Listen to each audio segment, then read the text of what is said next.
the college football head coaches that will have the toughest expectations going into next season. That's what we got asked from that old Smoky in Knoxville, Tennessee. I think Billy Napier clearly belongs in this category. Billy Napier has had 2 straight losing seasons to start his tenure at Florida.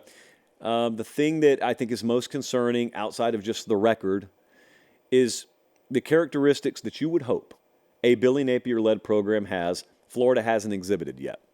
Really just being ratcheted up, being disciplined, being a really good program that even if they're not out-talenting you, they are not costing themselves ball games. Well, that's happened at Florida. Special teams has been nothing to write home about. Procedural issues week after week.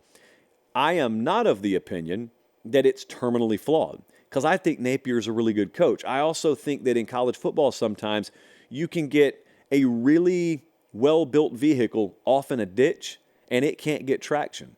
And this is going to be a very challenging year for them because they've got the toughest schedule in college football. Their over-under win total's 5.5, and no one cares how hard it is. They're not going to care. This is going to be a classic you are what your record says you are sort of mentality that the fan base has and that college football at large will have when it comes to Billy Napier in Florida. And for that reason, I think he's under incredible pressure this year.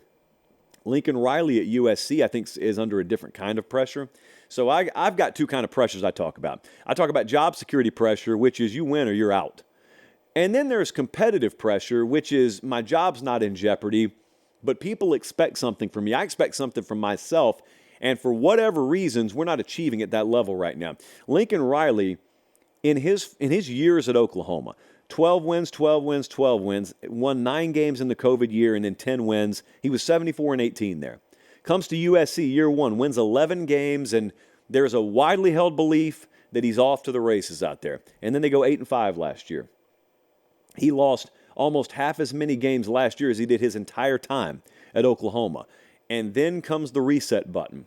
One of the things I'm most excited to watch and talk about in college football this year is the attempted reset at USC. Because there's some folks out there that will swear to you he can't do it.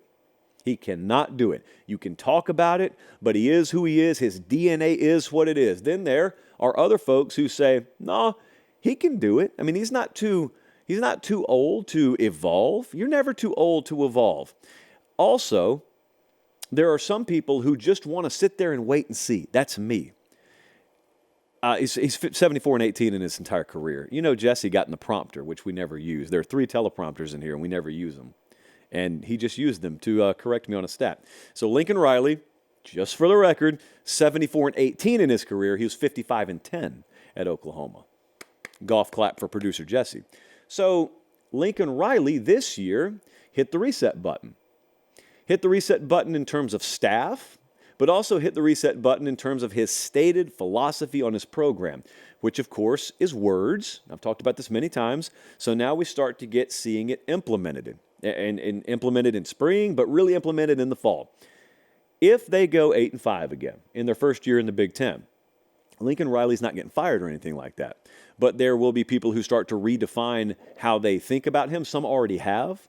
I don't think that would be unfair. Now, I told you the other day, I'm going to have a very, very warped perspective on him this year because even though he's been a head coach many years, and even though this is his 3rd year at USC, he is changing, or he is alleging to be changing what he is and what his program is at its core. So if that's the case, I'm going to look at him as a first-year head coach, but you're not going to look at him that way, which is totally cool. Especially if you're a USC fan, you're not going to look at him that way. For my purposes, I'm going to look at him that way. So if he goes 8-5 this year, for me, I'm going to say, all right, we'll see how he does next year. If he goes 8-5 for you out there and you live in Santa Monica, you're going to say, no, we can't have this, which I get. What about Dabo? Another example of competitive pressure. No hot seat here for Dabo Swinney either.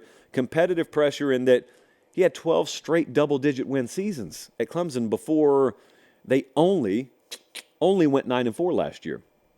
But you know what you were looking at was not vintage Clemson. You know what you were looking at in the wide receiver position was not nearly what they have once put on the field.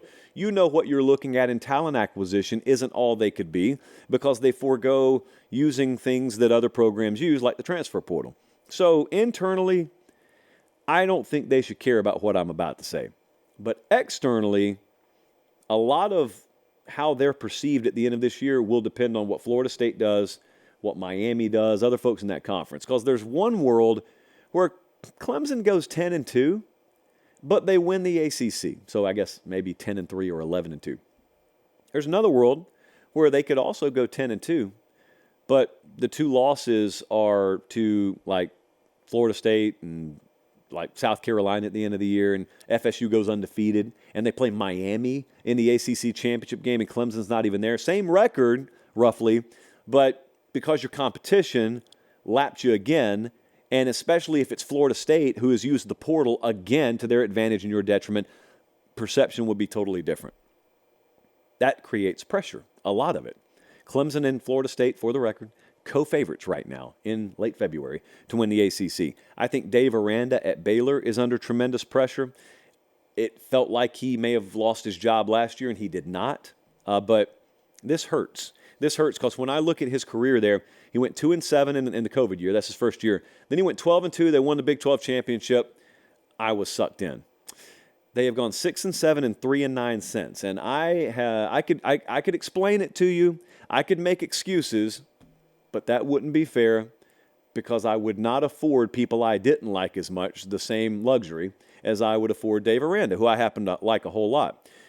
So he brought in Jake Spavital as the OC, and then he got two coaches yanked right from under him at the 11th hour because Kalen DeBoer came to Alabama. So Christian Robinson just left. The offensive line coach just left, who he had just hired. And you're also having to overhaul offensively anyway. There's a question as to whether the personnel they have in-house matches what Spavital will want to do.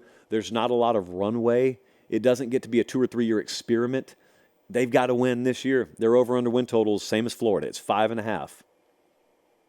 And they open with Tarleton State. So at least that's good news. But that Big 12 schedule did not get any easier this year because while you do have OU and Texas walk out, they got back-to-back road games at Iowa State, Texas Tech. They've got another pair of back-to-back road games towards the end. They go to Utah as their first conference game this year. So it's going to be potentially a tough year in Waco. And then at last but not least, Ryan Day, who has no business being under job security pressure, but there's competitive pressure there. I have been having fun with this because a lot of people, especially when we get out of spring and we get towards preview season, they are going to put Ryan Day on the hot seat, which is ludicrous. They are going to talk about what he better do this year. He better beat Michigan. He better play for or win the Big Ten championship, better go to the playoff. So they'll make the playoff this year. I have very little doubt about that. My question with the others, though, is what if they don't beat Michigan? Like, let's say they don't. They don't beat Michigan. They don't beat Oregon. They go 10-2. They make the playoff as a wild card. They don't go to the Big Ten title game even. What? What are you going to do? You going to fire him? Is that your answer? You're really going to fire him? I don't think you would. I think if you operated with that logic as an athletic director, you probably wouldn't be an AD for long. So it's hard to win, man. It's really hard to win. Having said that, the expectation should be for them to win the Big Ten championship with no more than one regular season loss and be a high seed in that playoff. That's what the expectation should be. It's possible to fail and keep your job. You know, it's possible to do that. It's possible to fall short of expectation and keep your job. So that's where we are on that front. Coaches under pressure right now. Competitive pressure, job security pressure, all kinds of different pressure out there.